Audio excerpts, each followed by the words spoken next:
You're hungry, genuinely hungry. You've spent the day doing something hard, and now there's food in front of you. And someone you barely like is reaching for it. Be honest with yourself for a second. Would you share it? Not the polite answer, the real one. Because somewhere in the deep past, that exact question wasn't a question at all. It was the line between belonging to a group of humans and not belonging to anything. So let me ask you something stranger.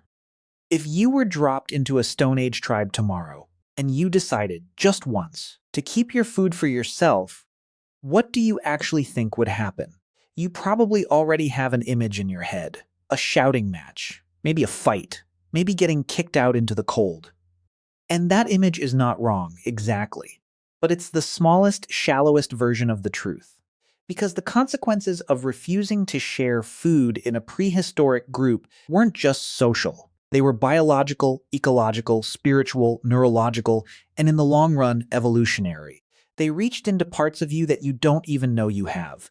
So we're going to look at this one tiny refusal, one hand closing around one piece of meat, from 7 different angles, different species, different eras, different climates, different ways of being human.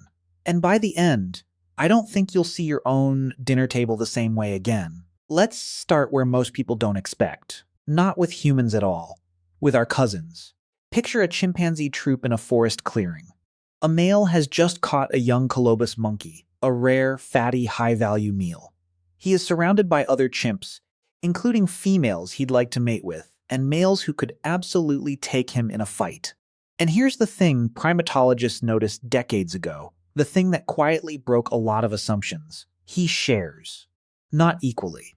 Not generously, but he shares. He hands off scraps to begging hands, gives larger pieces to allies, slips choice bits to females. Researchers like Christoph Boesch in the Thai forest documented this again and again. Meat sharing in chimps isn't kindness, it's politics, it's currency. The hunter who hoards loses status. The hunter who distributes builds a web of debts that pays him back in grooming, in coalitions, in mating opportunities, in protection when things go sideways. Now this matters for our story because chimps and humans split from a common ancestor somewhere around 6 to 7 million years ago, which means the instinct to redistribute high-value food was already humming in our lineage before we were even recognizably human. Refusing to share in that ancestral world wasn't just stingy, it was strategically suicidal. You were broadcasting that you didn't understand the game everyone else was playing. And in a small group, that signal travels fast. So when you imagine that prehistoric refusal, your hand closing around the meat, understand this first. You're not breaking a human rule. You're breaking a rule older than humans. Now consider the next angle. Move forward a few million years and step into the body of an early hominin. Maybe Homo habilis, maybe early Homo erectus. You are small. Your brain is growing. But it's metabolically expensive. Your skull is burning roughly 20% of your calories just to keep itself running. Your gut is shrinking compared to your ape ancestors, which means you can't eat raw fibrous plants all day to survive. You need denser fuel. You need meat, marrow, fat, cooked tubers. And here's the brutal arithmetic of that life. You cannot get those calories alone. Not reliably. Not enough days in a row to keep a body like yours alive. A single hunter, in that landscape, fails most days. Anthropologists who studied modern hunter-gatherer groups, the Hadza in Tanzania, the Ache in Paraguay, found that even skilled adult hunters come home empty-handed something like half their hunting days, sometimes more. Half. Imagine running your household where the fridge is empty every other night, with no warning. You would not survive that as an individual. No one would. The only reason early humans didn't starve out of existence is that on the night you failed, someone else succeeded, and they fed you. And on the night they failed, you fed them. Food sharing wasn't generosity, it was insurance. It was the original safety net, written in fat and bone marrow long before it was written in any law. So when you refuse to share in that world, you're not just being rude, you're pulling yourself out of the insurance pool. And the insurance pool is the only reason anyone is alive. Think about that for a second. Your refusal is essentially you announcing that you'd rather gamble alone in an environment where solo gamblers die. The group doesn't have to punish you. The environment will, but the group does punish you too. And that's the next angle worth looking at. Now consider the social mechanics of a small band. Anthropologists who've lived among foraging societies, people like Richard Lee with the Juhansi of the Kalahari, Polly Wiesner with the same group, Christopher Boehm comparing dozens of egalitarian cultures, describe something fascinating. These groups do not have police. They do not have prisons. They do not have written laws. And yet they enforce sharing with astonishing precision. How? Through something Boehm called reverse dominance. The group, collectively, refuses to let any individual rise above the others.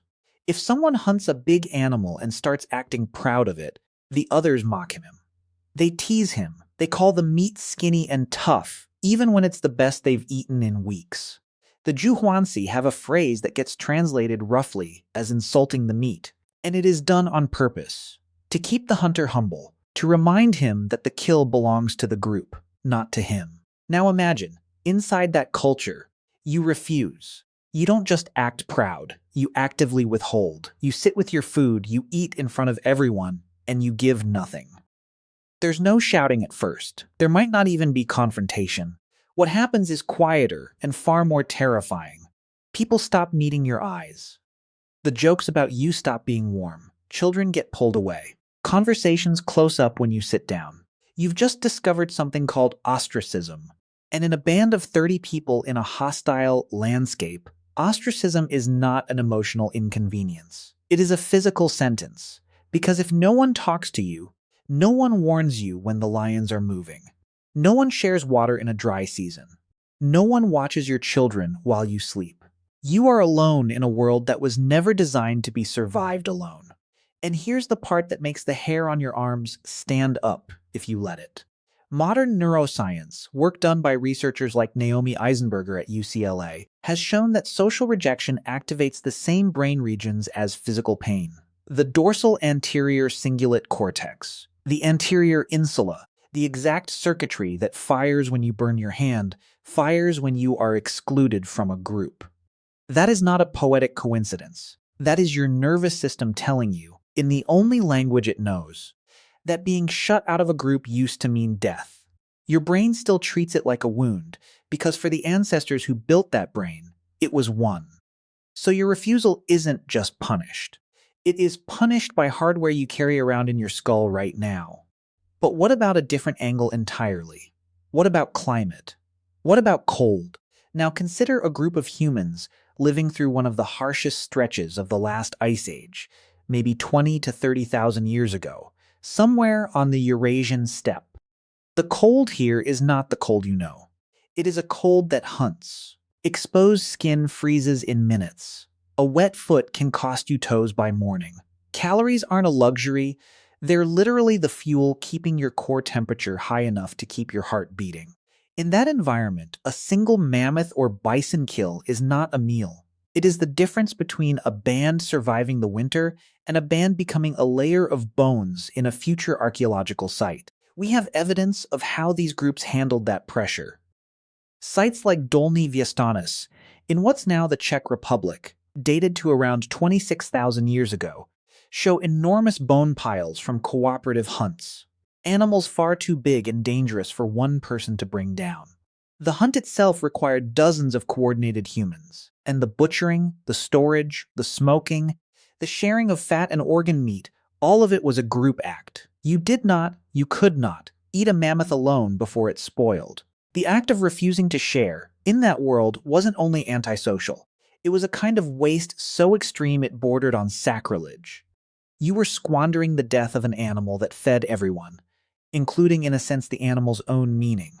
Many Ice Age hunter cultures, and their modern descendants in circumpolar regions, treat large kills as gifts from the animal to the entire community. To refuse to share is to insult the animal. To insult the animal is to risk the next hunt failing. The cold itself becomes your judge. So picture yourself there. You're holding your portion. You look up. 30 pairs of eyes are watching you. Outside, the wind is making a sound like something alive, and you realize in your bones that the warmth in this shelter is not coming from the fire. It's coming from the fact that everyone in here has agreed silently to be one body. You are being invited into that body every time food is passed. To refuse is to step back out into the wind on purpose. Now switch angles again. Because so far we've talked about consequences, social, biological, environmental. But there's a layer underneath all of that. A layer most people skip. Now consider the spiritual dimension, the symbolic one. Because for most of human history, food was not just food. Food was meaning. Among the Inuit, among many indigenous Siberian groups, among the San of southern Africa, among Aboriginal Australian peoples, across cultures that have no contact with each other, anthropologists keep finding the same pattern. The animal you eat is in some sense a person. The plant you gather is, in some sense, a relative. The act of eating is not a transaction. It is a relationship.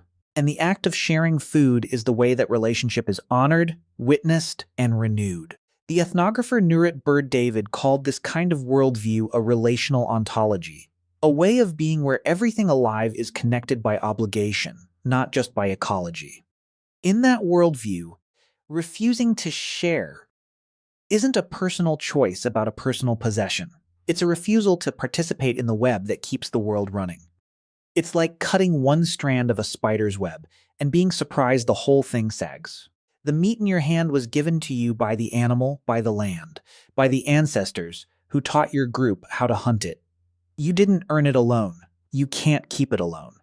The idea that food belongs to one person the way a phone belongs to you today, that idea would have been almost incomprehensible, not because they were nobler than us, because their world genuinely did not work that way. You couldn't survive long enough to develop that idea. And here is where I want you to feel something shift. Because we tend to imagine prehistoric people as simpler versions of us. Same wants, fewer tools. But that's backwards. They were not simpler, they were differently complex. They lived inside a moral universe so dense with obligation that almost nothing was ever purely yours. Your kill was the group's, your child was the band's. Your story was the ancestors. Your body, when you died, would feed the same soil that fed you. Refusing to share food in that universe wasn't rude. It was a kind of category error. It was trying to own something that, by the deep rules of reality as they understood it, could not be owned. Now switch angles one more time, because we have to talk about you, not the prehistoric you, the actual you watching this right now. Now consider this. You probably eat most of your meals alone, or in a small family unit, or in front of a screen. You order food that arrives in a sealed bag, handed to you by someone whose name you'll forget in 10 seconds. You measure your portions. You have a fridge that is, functionally, a private food vault, something no prehistoric human could have imagined and probably wouldn't have wanted. If a Stone Age elder could see your fridge, with its locked-away abundance, its individually wrapped servings, its hoarded leftovers, they would not be impressed by your wealth. They would be quietly horrified. Because to them, that fridge would look like a person who has cut every thread connecting them to other people and called it freedom. That's not a guilt trip. I'm not trying to make you feel bad about your fridge. I'm trying to point at something we almost never notice.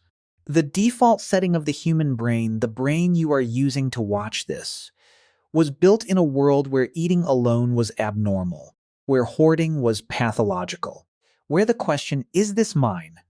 applied to almost nothing edible. And then, in a flicker of evolutionary time, we built a civilization that runs on the exact opposite assumptions: private property, individual meals, personal calorie tracking, solo dining at a desk. We act surprised that loneliness is now described as a public health crisis. We act surprised that people report feeling disconnected even when surrounded by abundance. But your nervous system is not surprised. Your nervous system has been quietly flagging this mismatch your entire life. It just doesn't have words for it. It only has a feeling, a low background hum of something is missing. And here, around the 85% mark of our story, is the thing I want you to actually sit with. Because we started by asking what would happen if you refused to share food in a Stone Age tribe. And the answer that doesn't flatter anybody, is this. You would not be a strange person doing a strange thing in a normal world. You would be a perfectly normal modern person, with perfectly normal modern instincts, doing something that the entire architecture of that world, biological, social, ecological, spiritual, was designed to make impossible. You are not failing some ancient test of generosity. You are simply running ancient hardware on modern software, and the two were never meant to meet at the dinner table. The Stone Age person, dropped into your kitchen, would be the one breaking. They would not understand why the food is locked away. They would not understand why you eat without speaking. They would not understand why no one is watching the door, why no one is telling stories, why the meal ends without anyone being acknowledged. And you, dropped into their fire circle, would not understand why the meat keeps moving, why no one is counting portions, why the best piece keeps ending up in someone else's hand, and no one seems angry about it. Each of you would think the other was the strange one, and in a way, you'd both be right. So when I ask what would happen if you refused to share food in a Stone Age tribe, I'm not really asking about them. I'm asking about you, about what you've quietly accepted as normal, about the meals you've eaten alone this week without noticing, about the people you've sat near in silence, plates in hand, scrolling, about the deep, unspoken machinery inside you, built over millions of years, that is still right now waiting for someone to pass you a piece of food and meet your eyes while they do it. That machinery hasn't gone anywhere. You can feel it the moment a stranger offers you a bite of something at a party, the little jolt of warmth, the almost embarrassing intimacy of it. That's not a quirky social moment. That's a 6 million-year-old circuit lighting up, because for 1 second, the ancient world is back. Someone has shared food with you. The web has been tugged, and every cell in you remembers what that used to mean. I'm not going to tell you to start sharing more food. I'm not going to give you a rule. The point of looking at something from 7 angles isn't to land on a single instruction. It's to loosen the grip of the one angle you came in with. You probably arrived thinking this was a question about prehistoric punishment, what they'd do to you if you didn't share. By now, I hope, the question has rotated in your hands. It's not about what they would do. It's about what we've quietly stopped doing, and what it's cost us, and how much of that cost we don't even have words for yet. The next time you eat with someone, anyone, pay attention to the part of you that wants to offer them something off your plate. That tiny impulse. Don't analyze it. Don't decide whether it's worth acting on. Just notice that it's there. Notice that you didn't invent it. Notice that it's older than your language, older than your country, older than your species in its current form. Notice that for almost the entire stretch of being human, that impulse was the thing keeping your ancestors alive. Every single one of them. All the way back. You are descended from sharers. Every person you pass on the street is descended from sharers. The hoarders, the refusers, the ones who closed their hand around the meat and would not open it. Most of their lines did not make it. The cold took them. The group walked away from them. The web they cut went slack and let them fall. We are the children of the ones who passed the food along. That's not a moral. That's just arithmetic across deep time. So the question was never really, what if you refused to share food in a Stone Age tribe? The question underneath was always, what does it cost a human being to live, as if sharing were optional? And the answer is written, faintly, in every meal you've eaten alone and not quite enjoyed. In every fridge humming in an empty kitchen. In every neighbor you've never offered anything to. The Stone Age tribe isn't gone. It's the shape your nervous system still expects the world to be. And every time you pass someone a piece of bread, or accept one, you are, for a moment, letting that shape come back. Maybe that's enough for tonight. Not a rule, not a lecture. Just a small invitation. The next plate you eat from doesn't have to be shared. But it could be. And now at least, you know why some old quiet part of you has always wanted it to be.